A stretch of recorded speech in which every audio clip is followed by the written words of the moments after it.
Hey everybody, it's your old pal Wood Doofus here. Still here in the backyard working on the deck. I've made one video for the beams and the footings already, so if you haven't seen that, you can go back and check it out.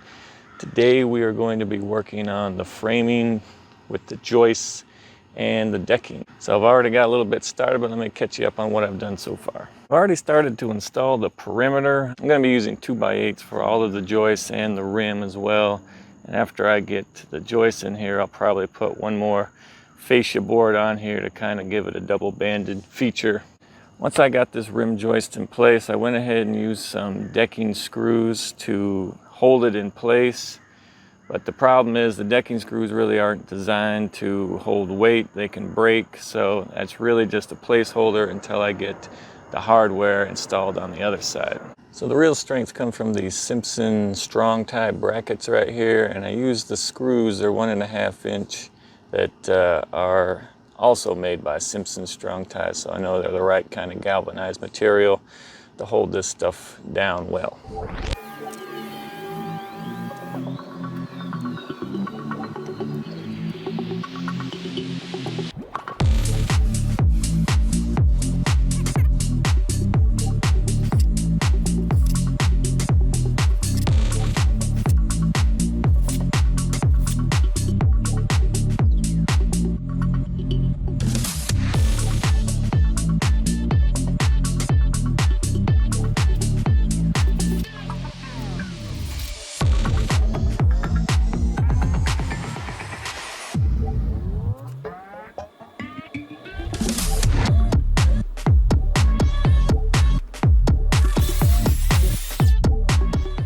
So in the front corner here, I want to put a slight bevel. So I measured out a piece of scrap material with about 14 inches on the inside dimension. And then I cut these miters on there. And then I fastened it in there with a couple of deck screws. So now what I got to do is I extended the line over here and I got to cut this corner off this material. So let me show you what I'm working on.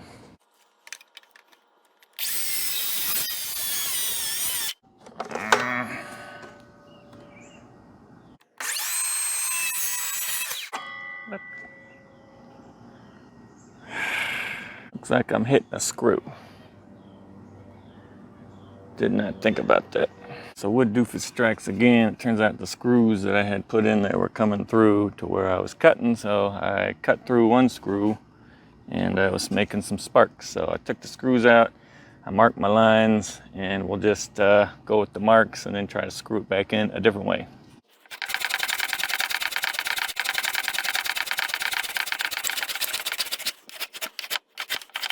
All right, that was a mess. I did it by hand because this shorter part of the screw was still in there and it was causing sparks, and I just didn't like sparks flying in my face, so cut it by hand. It's not the perfect cut, but I'm going to have a fascia board come around and cover all that up. So with this one, I'm going to actually try to use my jig here because I got to cut down on this one just because of the angle of the cut, and we'll see how that goes.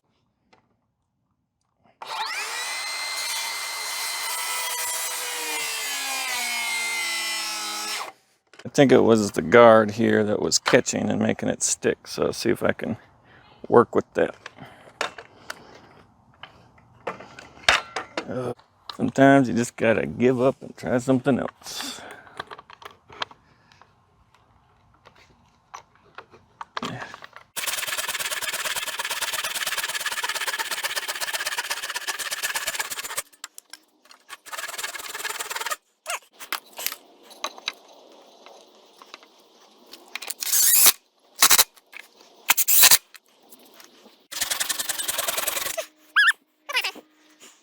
So like I said, this is super not pretty right here, so I'm gonna go ahead and prepare my fascia board, at least for this corner, and then finish it up on both sides later. All right, so I think the best way to cut this fascia board was at a 22.5-degree angle on this side and the other side. So when I cut the other fascia board, it'll match up nicely like this. I went ahead and screwed it in from the back side so the screws won't show on the front, and we should be good to go.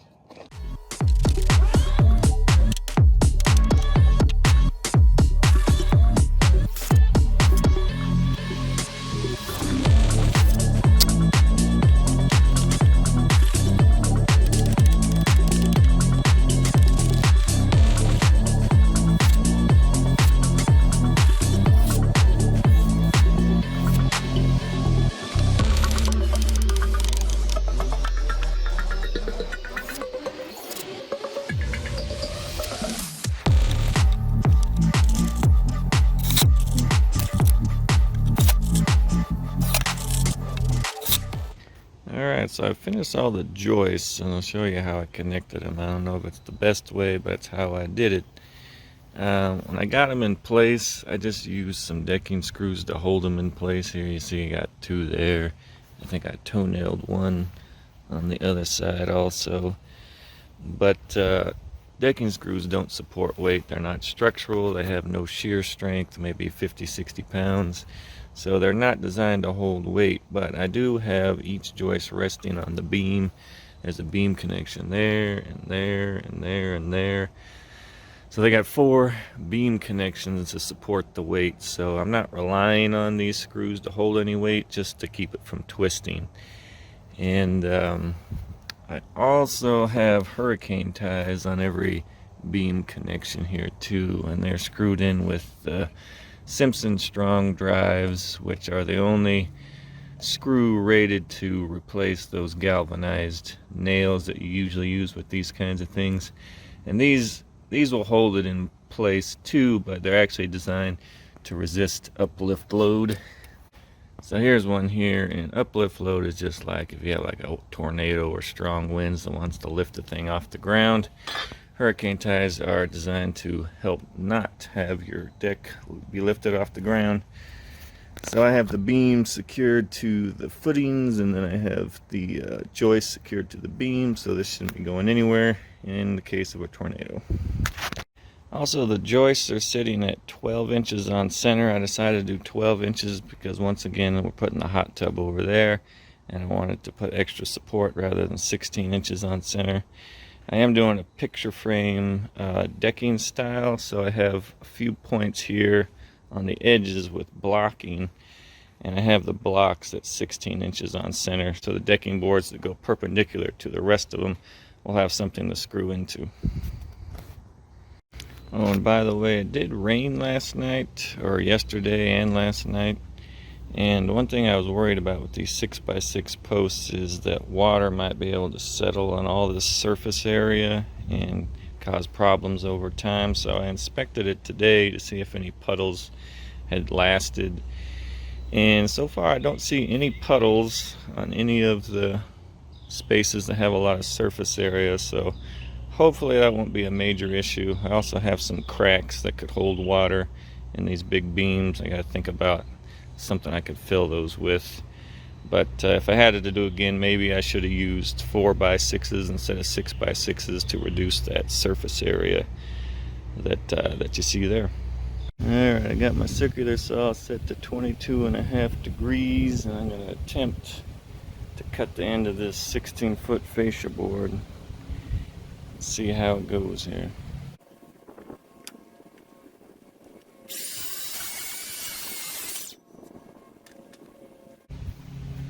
Not too shabby. Alright, so we still have to do that fascia board over there, but I got this one in. Once again, I clamped it in place and I screwed it in from the back side, so none of the screws are visible on the front. Make it look clean and nice.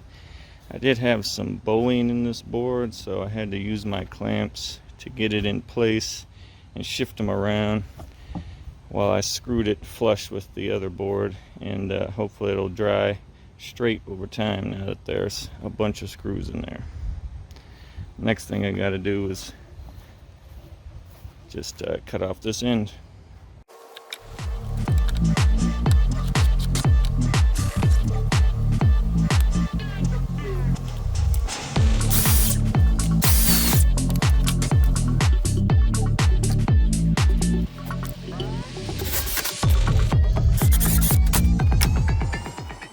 I was doing this corner, I was cutting these pieces at the 22.5, and it's always good to remember that you might have to add in a little bit of extra blocking to make sure there's enough material to receive this, and that will prevent the decking boards from curling up in the future.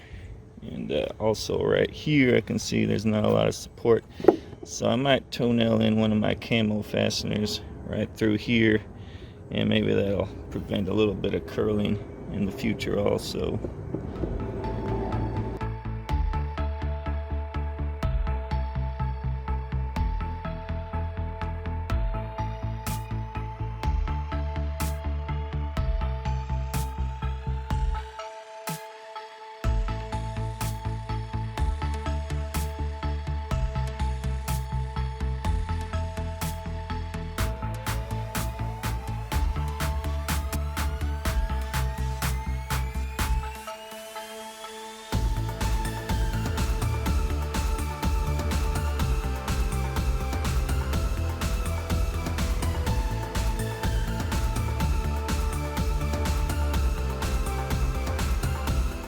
I'm using this Camo hidden fastener jig, which is turning out to be a pretty cool little thing. It has, if you pull this trigger here, then it expands the two points there, and then when you let it go, it'll clamp your board so it's in place there over the joist. And it comes with these 2 and 3/8 inch special fasteners. It doesn't come with it, you gotta buy these separate. So you buy this thing for about $50, and you buy a bucket of 700 for about $50. And it comes with two of these drivers, which are special also. So once you get your jig in place here, you just pop 2 of these screws on either side, and then I have a drill with the special fastener, so the special fastener will stop when it hits the metal so it won't overdrive it. Let's see if it works with one hand. Kinda popped out over here. Works better if you're using both of your hands.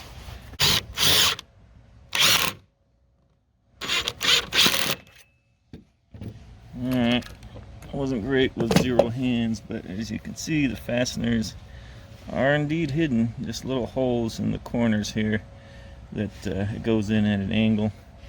And I put these little brackets between or on either side of the next joist, and that's to make sure that it maintains the gap.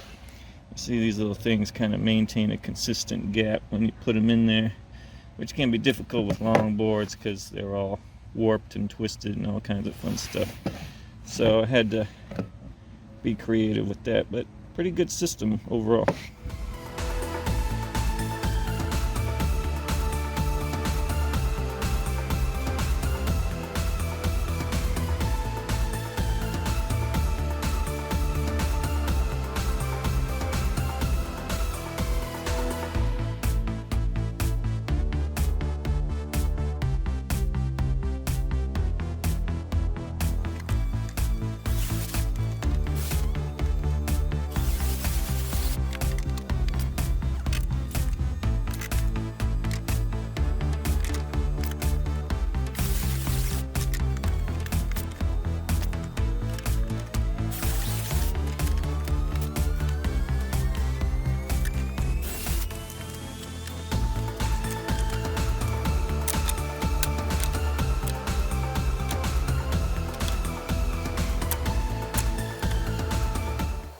Yeah, well, I forgot to film myself installing this board after I cut the notches out, but I did anticipate that there was going to be this gap this time on both of these, which kind of sucks. I might be able to make some little pieces of wood and slide them in there, some little blocks.